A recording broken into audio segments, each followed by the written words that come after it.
Hello जी।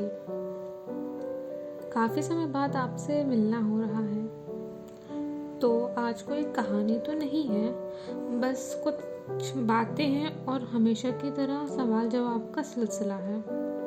तो ये बात कल की ही है। कल मंदिर में मैं पूजा करने के बाद मैंने सोचा कि थोड़ी देर मैं यहीं बैठ जाती हूँ। थोड़ी ही देर बाद वहाँ एक दादाजी आए।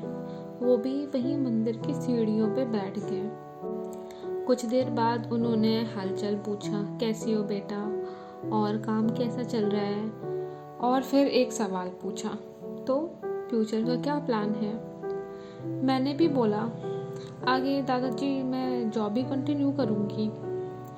लेकिन शायद उनको मेरे जवाब में मेरी झिझक दिख गई और उन्होंने मुस्कुराते हुए बोला, अच्छी बात है, आगे बढ़ो। और जाते जाते बोला कि जब कभी परेशानी हो तो अपनी आंखें बंद करके देखना कि तुम कहाँ हो और तुम्हारा लक्ष्य क्या है और तुम क्या कर रही हो। घर आने के बाद यही कन्वर्सेशन मेरे दिमाग में चलती रही और ना जाने क्यों ये बातें मेरे दिमाग में घूमने लगी।